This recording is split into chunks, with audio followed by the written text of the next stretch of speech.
ಮನೆಗೆ ಮಗ ಅಲ್ಲ ಮಶಾಣಕ್ಕೆ ಹೆಣ ಅಲ್ಲ ಅನ್ನಂಗಿರುತ್ತೆ ನಮ್ಮ ಜೀವನ. ರಕ್ತ ಸಂಬಂಧಿಗಳಿಗಿಂತ ರಸ್ತೆಲಿ ಸಿಗೋ ಸಂಬಂಧಿಗಳೇ ನನಗೆ ದೊಡ್ಡವರು ಅಲ್ವಾ. ನನಗೆ ಇಷ್ಟು ಶಕ್ತಿ ಎಲ್ಲಿಂದ ಬಂತು ಅಂದ್ರೆ ಇವರಿಂದ ಸರ್.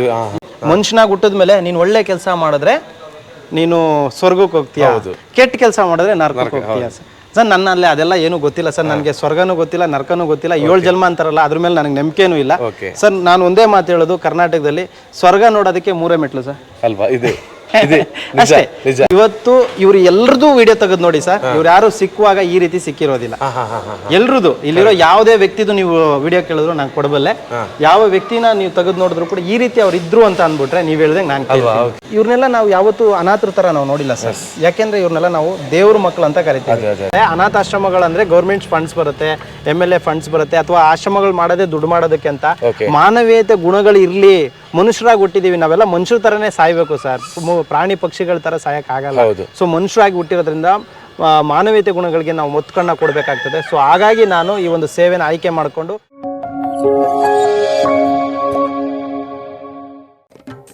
ಸೇವೆಯೆಂಬ ಯಜ್ಞದಲ್ಲಿ ಸಮಿಧೆಯಂತೆ ಉರಿಯುವ ಧ್ಯೇಯ ಮಹಾಜಲಧಿಯೆಡೆಗೆ ಸಲಿಲವಾಗಿ ಹರಿಯುವ ಸೇವೆಯೆಂಬ ಯಜ್ಞದಲ್ಲಿ ಸಮಿಧೆಯಂತೆ ಉರಿಯುವ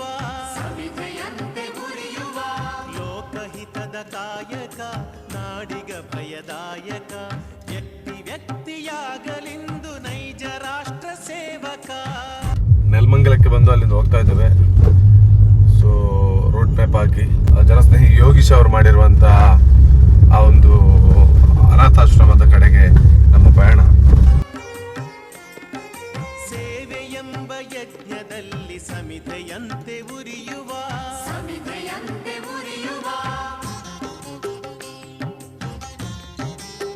ಸೊ ಫೈನಲಿ ನಾವು ಭಾಳ ದೂರದಿಂದ ಬಂದಿರತಕ್ಕಂತಹದ್ದು ಇಂಥ ಒಬ್ಬ ದೇವತಾ ಮನುಷ್ಯನನ್ನು ಮೀಟ್ ಆಗಬೇಕು ಅಂತೇಳಿ. ಜನಸ್ನೇಹಿ ನಿರಾಶ್ರಿತರ ಆಶ್ರಮ ಅಂತ. ಸೊ ನಾವೆಲ್ಲ ಕೂಡ ನೋಡ್ತಾ ಇದ್ವಿ ಅವ್ರನ್ನ ಯಾವತ್ತೂ ಕೂಡ.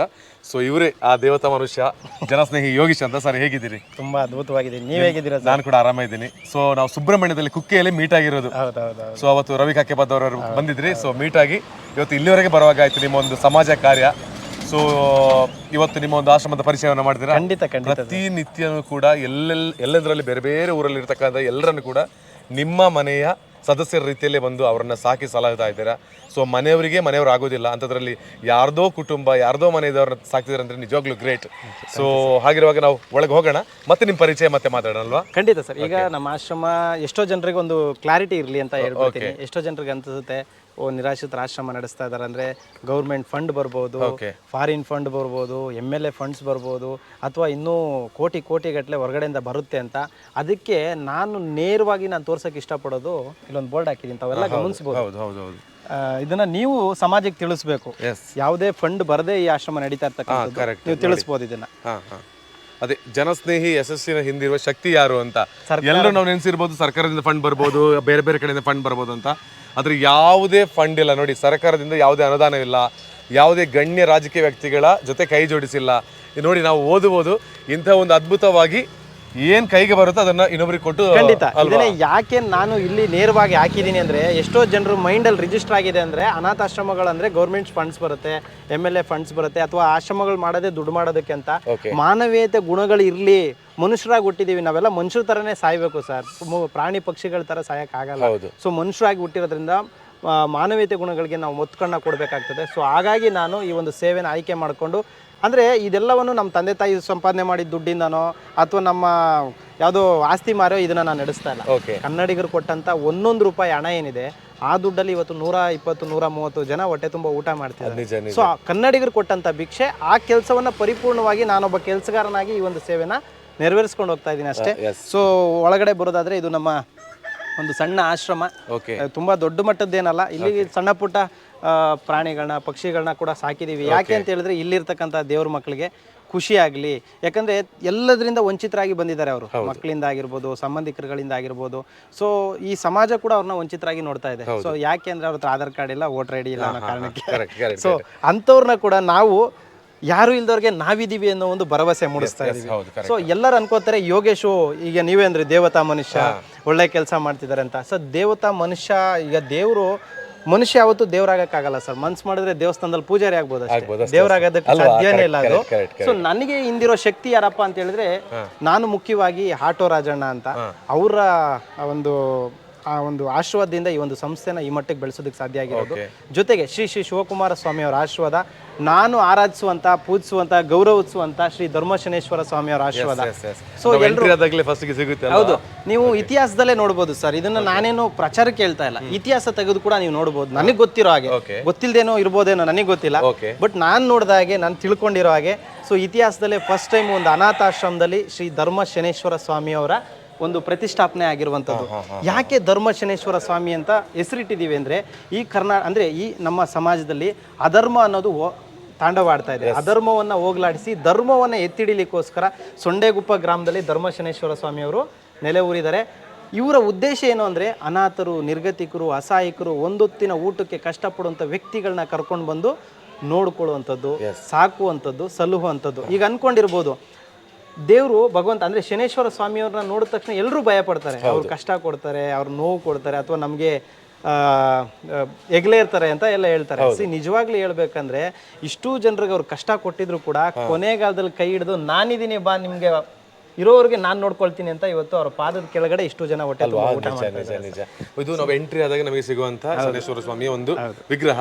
ಈ ಕಡೆ ಇದೇನ್ ಮಾಡಿದಿರಿ ಸರ್? ಸರ್ ಇದು ಗೋಶಾಲೆ ಅಂತ. ಈಗ ನಮ್ಮ ಹತ್ರ ಒಂದು 15 ಗೋಗಳಿದೆ ಸರ್. 15 ಗೋಗಳು ಯಾವಂದ್ರೆ ನಾನೇನು ದುಡ್ಡು ಕೊಟ್ಟು ತಗೊಂಡಿರೋಂಥದ್ದಲ್ಲ, ಎಲ್ಲ ಜನ ನಮ್ಮನ್ನ ಇಷ್ಟಪಟ್ಟು ಇಲ್ಗೊಂದು ಹಸು ಇರ್ಲಿ. ಈಗ ಅವ್ರಿಗೇನಂದ್ರೆ ಇಲ್ಲಿರ್ತಕ್ಕಂಥ ಎಲ್ಲ ದೇವ್ರ ಮಕ್ಳಿಗೆ ದಿನ ನಿನ್ಗೊಂದು 60 ರಿಂದ 70 ಲೀಟರ್ ಹಾಲು ಬೇಕಾಗುತ್ತೆ. ಎಲ್ಲಿಗೆ ಹೋಗ್ಲಿ ಸರ್ ನಾನು? ಒಂದು ದಿನದ ಖರ್ಚಾಗ್ಲಿ, ಒಂದು ತಿಂಗಳ ಖರ್ಚಾಗ್ಲಿ ನೀವು ಊಹೆನೂ ಕೂಡ ಮಾಡ್ಕೊಳಕ್ಕಾಗಲ್ಲ. ಇಷ್ಟು ಖರ್ಚಾಗುತ್ತೆ ಅಂದ್ರೆ ಎಲ್ಲರೂ ಅನ್ಕೊಂತಾರೆ ಬರೀ ಫಂಡಿಂದನೇ ಎಲ್ಲ ಆಗುತ್ತೆ ಅಂತ. ಫಂಡಿಂದನೇ ಎಲ್ಲ ಆಗಲ್ಲ ಸರ್. ನಮ್ಮ ಒಂದು ಶ್ರಮ ಕೂಡ ಅಲ್ಲಿ ಅಷ್ಟಿರ್ತದೆ. ಈಗ ಯಾವುದೋ ಊರಿಂದ ಒಬ್ಬ ವ್ಯಕ್ತಿನ ಇಲ್ಲಿಗೆ ನಾವು ಕರ್ಸ್ಬೇಕಂದ್ರೆ ಅದ್ರ ಕಷ್ಟ ಏನು ಅಂತ ಅದು ಇಲ್ಲಿ ಅನುಭವಿಸೋನ್ಗೆ ಅಷ್ಟೇ ಗೊತ್ತಿರ್ತದೆ. ಸೊ ಈಗ 15 ಹಸುಗಳಿರೋದ್ರಿಂದ ನಾವು ಇಲ್ಲೇ ಗೋಶಾಲೆಯನ್ನ ಕೂಡ ಮಾಡಿದೀವಿ. ಇಲ್ಲಿ ಬಂದಂತ ಹಾಲನ್ನ ನಾವು ಇಲ್ಲಿಗೆ ಮೊಸರಿಗೆ, ಹಾಲಿಗೆ ಉಪಯೋಗಿಸ್ತೀವಿ. ಸೊ ಈಗ ಎಲ್ರದ್ದು ಅನ್ಸುತ್ತೆ, ಮನುಷ್ಯನಾಗ ಹುಟ್ಟಿದ ಮೇಲೆ ನೀನು ಒಳ್ಳೆ ಕೆಲಸ ಮಾಡಿದ್ರೆ ನೀನು ಸ್ವರ್ಗಕ್ಕೆ ಹೋಗ್ತೀಯಾ, ಕೆಟ್ಟ ಕೆಲಸ ಮಾಡಿದ್ರೆ ನರಕಕ್ಕೆ ಹೋಗ್ತೀಯಾ. ಸರ್ ನನ್ನಲ್ಲಿ ಅದೆಲ್ಲ ಏನೂ ಗೊತ್ತಿಲ್ಲ ಸರ್. ನನಗೆ ಸ್ವರ್ಗನೂ ಗೊತ್ತಿಲ್ಲ, ನರಕನೂ ಗೊತ್ತಿಲ್ಲ, 7 ಜನ್ಮ ಅಂತಾರಲ್ಲ ಅದ್ರ ಮೇಲೆ ನನಗೆ ನಂಬಿಕೆನೂ ಇಲ್ಲ ಸರ್. ನಾನು ಒಂದೇ ಮಾತು ಹೇಳೋದು, ಕರ್ನಾಟಕದಲ್ಲಿ ಸ್ವರ್ಗ ನೋಡೋದಕ್ಕೆ 3 ಮೆಟ್ಲು ಸರ್ ಅಲ್ವಾ? ಅಷ್ಟೇ. ಈ 3 ಮೆಟ್ಲು ಹತ್ಕೊಂಡು ನರಕನೂ ನೀವು ಇಲ್ಲೇ ನೋಡ್ಬೋದು, ಸ್ವರ್ಗನೂ ನೀವು ಇಲ್ಲೇ ನೋಡ್ಬೋದು. ಹೌದು, ಕ್ರಿಯೇಟ್ ಅಂತಲ್ಲ ಸರ್ ಇದು.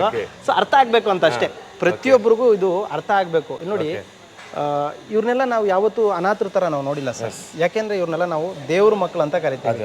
ಎಲ್ಲರಿಂದ ವಂಚಿತರಾದವ್ರನ್ನ ನಾವೇನ್ ಅನ್ಬೋದು ಹೇಳಿ? ದೇವ್ರ ಮಕ್ಕಳು, ದೇವ್ರು ಕಾಪಾಡ್ತಿರೋದು, ದೇವ್ರು ನೋಡ್ಕೊಳ್ತಾ ಇರೋದು. ಇವಾಗ ಎಷ್ಟೋ ಜನರಿಗೆ ದೇವ್ರು ಎಲ್ಲಿದ್ದಾನೆ, ದೇವ್ರು ಏನ್ ಮಾಡ್ತಿದ್ದಾನೆ, ದೇವ್ರನ್ನ ನೀವು ನೋಡಿದ್ದೀರಾ ಅಂತ ಕೇಳ್ತಾರೆ. ನಾನು ದೇವ್ರನ್ನ ನೋಡಿದ್ದೀನಿ ಸರ್. ನಾನು ಪ್ರತಿದಿನ ದೇವ್ರನ್ನ ನೋಡ್ತಾ ಇದ್ದೀನಿ. ಇವರೆಲ್ಲ ನನಗೆ ದೇವ್ರಗಳ ರೂಪದಲ್ಲೇ. ನಾವು 3 ಕೋಟಿ ದೇವ್ರಗಳನ್ನ ನೋಡೋಕ್ಕೆ 380 ಗುಡಿಗಳಿಗೆ ಹೋಗಿ 380 ಕ್ಷೇತ್ರಗಳಿಗೆ ಹೋಗ್ಬೇಕನ್ನೋ ಯಾವುದೇ ಒಂದು ಇದಿಲ್ಲ ಸರ್. ನಾನು ಇವರಲ್ಲೇ ದೇವ್ರನ್ನ ನೋಡ್ತಾ ಇದ್ದೀನಿ. ನಾನು ಏನೇ ಒಳ್ಳೆ ಕೆಲಸ ಮಾಡ್ಬೇಕಂದ್ರೆ ನಾನು ಇವರಿಂದನೇ ಶುರು ಮಾಡ್ತೀನಿ. ಸುಮಾರು ಜನ ಇದ್ದಾರೆ ಹೇಳಿದ್ರಿ ಸರ್ ಇವತ್ತು? 130 ಜನ. 130 ಜನ ಸರ್. ಅನ್ಕೊಂಡಿರ್ಬೋದು ಸರ್ಕಾರ ಕೊಟ್ಟಂತ ಜಾಗ, ಯಾವ ಸರ್ಕಾರ ಕೊಟ್ಟಿರೋ ಜಾಗ ಅಲ್ಲ ಸರ್, ಬಾಡಿಗೆ ಕಟ್ಟಿ ನಡೆಸ್ತಿರುವಂತ ಜಾಗ. ಇವತ್ತು ಇವ್ರು ಎಲ್ರದ್ದು ವಿಡಿಯೋ ತೆಗೆದು ನೋಡಿ ಸರ್. ಇವ್ರು ಯಾರು ಸಿಕ್ಕುವಾಗ ಈ ರೀತಿ ಸಿಕ್ಕಿರೋದಿಲ್ಲ. ಎಲ್ರದ್ದು ಇಲ್ಲಿರೋ ಯಾವುದೇ ವ್ಯಕ್ತಿದು ನೀವು ವಿಡಿಯೋ ಕೇಳಿದ್ರು ನಾನು ಕೊಡಬಲ್ಲೆ.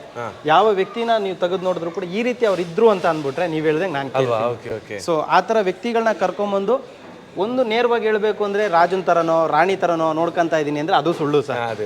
ನನ್ನ ಯೋಗ್ಯತೆ ಅನುಸಾರವಾಗಿ ಬಟ್ಟೆ, ಊಟ, ಮೆಡಿಸಿನ್, ಮಲ್ಕೊಳಕ್ ಒಂದು ಜಾಗ, ನೆಮ್ಮದಿನ ನಾನು ಕೊಡಕ್ಕಾಗಲ್ಲ ಸರ್, ಅವರೇ ಮಾಡ್ಕೋಬೇಕು. ಸೊ ನೆಮ್ಮದಿ ಸಿಗೋಂಗಿದ್ರೆ ನಾನು ಅಂಗಡಿಲಿ ಪರ್ಚೇಸ್ ಮಾಡ್ಕೊಡ್ತಾ ಇದ್ದೆ, ಅದು ಸಿಗೋದಿಲ್ಲ. ಸೊ ಇಲ್ಲಿರ್ತಕ್ಕಂಥ ಪ್ರತಿಯೊಬ್ಬರಿಗೂ ಕೂಡ ಮೆಡಿಕಲ್ ಅಂದ್ರೆ ಈಗ ಹೊರಗಡೆಗೆ ಯಾರಿಗೂ ನಾವು ಸೇಲ್ಗೆ ಕೊಡಲ್ಲ. ಇಲ್ಲಿರ್ತಕ್ಕಂಥ ಎಲ್ಲಾ ದೇವ್ರ ಮಕ್ಳಿಗೂ ನಾವು ಇಲ್ಲಿರೋನ್ಗೆ ಯೂಸ್ ಮಾಡೋವಂಥದ್ದು. ಈಗ ಉದಾಹರಣೆಗೆ ಈಗ ಬಂದು ಇವ್ರು 3 ದಿನ ಆಯ್ತು. ಬ್ರದರ್ ಹೇಗಿದ್ದೀರಾ? ಬಂದಾಗ ಹೇಗಿದ್ರಿ? ಬಿದ್ದೋಗ್ತಾ ಇದ್ರಿ. ಏನು ಕಾಯಿಲೆ ಇದೆ ನಿಮಗೆ? TB ಕಾಯಿಲೆ ಇದೆ. ಹಾಸ್ಪಿಟ್ಲಿಗೆ ಹೋದಾಗ ಏನಂದ್ರು? ಮಾತ್ರೆ ನುಂಗಿಲ್ಲ. ಆಮೇಲೆ ಇನ್ನೇನಂದ್ರು? ಇದನ್ನು ಯಾಕೆ ನೇರವಾಗಿ ನಾನು ಕೇಳ್ತಾ ಇದ್ದೀನಿ ಅಂದರೆ ಸರ್, ಅವ್ರ ಮುಂದೆ ಹೇಳ್ಬಾರ್ದು, ಮತ್ತೆ ಮಾತಾಡ್ತೀನಿ. ಸೊ TB ಕಾಯಿಲೆ ಅನ್ನೋದು ಅಷ್ಟು ಸುಲಭ ಅಲ್ಲ ಸರ್, ಅಷ್ಟು ಸುಲಭ ಅಲ್ಲ. ಆ ಥರದ್ದು ಇಲ್ಲಿ ಸಾಕಷ್ಟು ಜನ ಇದ್ದಾರೆ. ಇದನ್ನು ಯಾಕೆ ಹೇಳ್ತಾ ಇದ್ದೀನಿ ಅಂದರೆ, ಯೋಗೇಶ್ ಆಶ್ರಮ ಹೋಗ್ಬಿಟ್ಟಿದ್ದಾನೆ, ಅವನಿಗೆ ದುಡ್ಡು ಬರ್ತಾ ಇದೆ, ಐಷಾರಾಮಿ ಜೀವನ ಮಾಡ್ತಿದ್ದಾರೆ ಅಂತಾರಲ್ಲ. ಐಷಾರಾಮಿ ದುಡ್ಡು ಮಾಡೋದಕ್ಕೆ ಐಷಾರಾಮಿ ಜೀವನ ಮಾಡೋದಕ್ಕೆ ದುಡ್ಡು ಬೇಕು ನಿಜ, ಬಟ್ ಇವ್ರನ್ನ ಇಟ್ಕೊಂಡು ದುಡ್ಡು ಮಾಡೋ ಅವಶ್ಯಕತೆ ನನಗಿಲ್ಲ. ಹೌದು, ನಾವು ಉಸಿರಿರೋವರೆಗೂ ಒಂದು ಸಾಧನೆ ಇರಬೇಕು ಈ ಭೂಮಿ ಮೇಲೆ. ನಾವು ಬಿಟ್ಟೋದ್ಮೇಲೂ ಕೂಡ ನಮ್ದು ಏನಾದರೂ ಒಂದು ಗುರ್ತಿಗಿರಬೇಕು. ನಮ್ಮ ನೆನಪಂತೂ ಇರಲ್ಲ. ಹೌದು, ನಾವು ಸತ್ರು ಕೂಡ ನಮ್ಮ ನೆನಪಂತೂ ಇರ್ಲಿಕ್ಕೆ ಸಾಧ್ಯ ಇಲ್ಲ. ಗುರ್ತು. ಹೌದು. ಇಂಥ ಊರಲ್ಲಿ ಒಂದು ಕಲ್ಲು ನೆಟ್ಟೋದ್ರೆ ಆ ಕಲ್ಲು ಒಂದು 10 ವರ್ಷ ಬಿಟ್ಕೊಂಡ್ ಬಂದ್ರೆ ಇಂಥವ್ರೊಬ್ರು ನೆಟ್ಟೋಗಿದ್ರಂತೆ ಅನ್ನೋದೊಂದು ಗುರ್ತಿರುತ್ತಲ್ಲ, ಆ ಗುರ್ತನ್ನ ನಾವು ಮಾಡ್ಬೇಕಾಗ್ತದೆ ಇಲ್ಲಿ ಅಷ್ಟೇ. ಸೊ ಹಾಗಾಗಿ ಒಂದು ಪುಣ್ಯದ ಕೆಲಸ ನಡೀತಾ ಇದೆ ಸರ್. ಪುಣ್ಯದ ಕೆಲಸ ಅಂತ ನಾನು ಹೇಳ್ತಾ ಇದ್ದೀನಿ, ಅದು ಇಡೀ ಕರ್ನಾಟಕದ ಜನನೂ ಅದೇ ರೀತಿ ಭಾವಿಸಿದ್ರೆ. ಅದಕ್ಕೋಸ್ಕರ ನಾವು ದೂರದಿಂದ ಬಂದಿದ್ದೀವಿ ನಿಮ್ಮ ಪುಣ್ಯ ಕೆಲಸ ನೋಡೋದಕ್ಕೆ, ಮತ್ತೆ ನಮ್ಮ ವೀಕ್ಷಕರಿಗೆ ತೋರಿಸೋದಕ್ಕೆ ಬೇಕಾಗಿ. ಮುಂದೆ ಹೋಗೋಣ. ಖಂಡಿತ ಸರ್. ಹಾಗೆ ನೋಡ್ಬೋದು, ನಾನು ಎಷ್ಟು ಪ್ರೀತಿಸ್ತೀನಿ ಅಂದರೆ ಸರ್, ನಾನು ಈಗ ಹೇಳಿದ್ರಲ್ಲ ದೇವ್ರನ್ನ ನೀವು ನೋಡಿದ್ದೀರಾ? ಹೌದು, ಪ್ರತ್ಯಕ್ಷವಾಗಿ ದೇವ್ರನ್ನ ನೋಡಿದ್ದೀರಾ ಅಂದರೆ ನಾನು ದೇವ್ರನ್ನ ನೋಡಿದ್ದೀನಿ ಸರ್, ಇವರಲ್ಲಿ ನೋಡಿದ್ದೀನಿ. ಇವತ್ತು ಇವ್ರ ಥರ ಮತ್ತೊಬ್ಬರು ಸಾಧ್ಯವೇ ಇಲ್ಲ ಸರ್, ಊಹೆ ಕೂಡ ಮಾಡ್ಕೊಳಕ್ಕಾಗಲ್ಲ. ಸೂರ್ಯ ಚಂದ್ರ ಇರೋವರೆಗೂ ಇವ್ರ ಹೆಸರು ಶಾಶ್ವತ. ಇವತ್ತು ನೀವು ನಂಬಲ್ಲ ಸರ್, ಈ ನಮ್ಮ ಶ್ರೀ ಶಿವಕುಮಾರ ಸ್ವಾಮಿ ಅವ್ರಿಗೆ ನಾವು ದೇವ್ರಿಗೆ ಏನು ಗೌರವ ಕೊಡ್ತೀವಿ, ದೇವ್ರಿಗೆ ಏನು ಪೂಜೆ ಮಾಡ್ತೀವಿ, ಅದೇ ಪೂಜೆ ಬೆಳಿಗ್ಗೆ ಸಾಯಂಕಾಲ ಇವ್ರಿಗೆ ನಡೀತದೆ. ನಾನೊಬ್ಬ ಪರಮ ಭಕ್ತನಾಗಿ ನನಗಿಷ್ಟು ಶಕ್ತಿ ಎಲ್ಲಿಂದ ಬಂತು ಅಂದರೆ ಇವರಿಂದ ಸರ್. ಇವರ ಪಾದ ಸ್ಪರ್ಶದಿಂದ ಇವತ್ತು ನನ್ನ ಹಿಂದಿನ ಜೀವನ ನೀವು ನೋಡ್ಬಿಟ್ರೆ ನಾನು ಇಷ್ಟು ಒಳ್ಳೆಯವನಲ್ಲೇ ಸರ್. ಇಷ್ಟು ಒಳ್ಳೆಯವನಲ್ಲ. ನನ್ನ ತಂದೆಯಿಂದ ಹಿಡಿದು, ನಮ್ಮ ಅಜ್ಜಿಯಿಂದ ಹಿಡಿದು, ನನ್ನ ಫ್ಯಾಮಿಲಿಯಿಂದ ಹಿಡಿದು ಎಲ್ಲರೂ ನನಗೆ ತೂ ಚಿ ಅಂತ ಉಗಿಸ್ಕೊಳ್ತಿದ್ದಂಥ ವ್ಯಕ್ತಿ ನಾನು. ಇವತ್ತು ನಾನು ಇಷ್ಟು ಬದಲಾಗಿದ್ದೀನಿ ಅಂದರೆ ನನ್ನ ಗುರುಗಳ ಆಶೀರ್ವಾದ, ಅವರ ಪಾದ ಸ್ಪರ್ಶದಿಂದ ನಮ್ಮ ಮೈಯಲ್ಲಿರೋ ಎಲ್ಲ ನರನಾಡಿಗಳಂತಾರಲ್ಲ ಅವೆಲ್ಲವೂ ಕೂಡ ಆಕ್ಟಿವ್ ಆಗಿಬಿಟ್ಟಿದೆ. ಏನಾದರೂ ಒಂದು ಸಮಾಜ ಸೇವೆ ಮಾಡಬೇಕು, ಸಮಾಜಕ್ಕೆ ಮಾದರಿಯಾಗಿ ಬದುಕಬೇಕು ಸರ್. ದುಡ್ಡು ಮಾಡೋಕ್ಕೆ ಮಾಡಬೇಕಂತ ಇದ್ದಿದ್ರೆ ಇವ್ರನ್ನ ನಾನು ಇಲ್ಲಿ ಇಡ್ತಾ ಇರಲಿಲ್ಲ ಸರ್. ಇವತ್ತು ಮಾಡ್ಬೇಕಂತ ಮನ್ಸು ಮಾಡಿದ್ರೆ ಟೆಲಿಕಾಲಿಂಗ್ ಮಾಡ್ಬೋದು ಸರ್. ಓಮಿನಿ ಕಳಿಸಿ ಕಲೆಕ್ಷನ್ಗಳು ಮಾಡಿಸ್ಬೋದು ರೋಡಲ್ಲಿ, ಸಿಗ್ನಲ್ಗಳಲ್ಲಿ ಹುಡುಗರನ್ನ ಬಾಕ್ಸ್ ಇಟ್ಟು ಕಲೆಕ್ಷನ್ ಮಾಡಿಸ್ಬೋದು, ಅಥವಾ ಹೋಟ್ಲ್ಗಳಲ್ಲಿ ಡೊನೇಷನ್ಸ್ ಬಾಕ್ಸ್ ಇಡ್ಬೋದು ಸರ್. 8 years ಇಂದ ಯೋಗೇಶ್ ಒಂದು ಕಡೆ ಹೋಗಿ 10,000 rupees ಕಲೆಕ್ಟ್ ಮಾಡಿದ್ದಾನೆ ಅಂದ್ರೆ ನೀವು ಹೇಳ್ದಂಗೆ ನಾನು ಕೇಳ್ತೀನಿ. ಅಂದ್ರೆ ಭಿಕ್ಷೆ ಬೇಡಿದ್ದೀನಿ ಸರ್, ಜನಗಳ ಹತ್ರ ಭಿಕ್ಷೆ ಬೇಡ್ತೀನಿ. ಜನಗಳ ಹತ್ರ ನೀವು ಕೊಡಿ ಅಂತ ವಿಡಿಯೋದಲ್ಲಿ ಭಿಕ್ಷೆ ಕೇಳ್ತೀನಿ, ಅವ್ರ ಪ್ರೀತಿಯಿಂದ ಕೊಟ್ರೆ ತಗೊಳ್ತೀನಿ. ಆಮೇಲೆ ನಾವು ಹೋಗಿ ಯಾರ ಹತ್ರನೂ ಬನ್ನಿ ಕಲೆಕ್ಟ್ ಮಾಡ್ಕೊಂಡು ಹೋಗಿ ಅಂದ್ರೂ ನಾವು ಬರಲ್ಲ, ಇಲ್ಲಿಗೆ ಬಂದು ಕೊಡ್ಬೇಕು. ಹಂಗಾಗಿ ಈ ಒಂದು ಅರ್ಥಪೂರ್ಣವಾಗಿ ಭಗವಂತನ ಆಶೀರ್ವಾದದಿಂದ, ಗುರುಗಳ ಆಶೀರ್ವಾದದಿಂದ ಈ ಸಂಸ್ಥೆ ಇಷ್ಟು ಚೆನ್ನಾಗಿ ಹೋಗ್ತಾ ಇದೆ ಅಂದರೆ ಅದು ಕನ್ನಡಿಗರು ತೋರಿಸ್ತಾರೋ ಪ್ರೀತಿ, ಕಾಳಜಿ, ಆಮೇಲೆ ನನ್ನ ಮೇಲೆ ಇಟ್ಟಿರುವಂಥ ಒಂದು ಅಗಾರವಾದ ನಂಬಿಕೆ.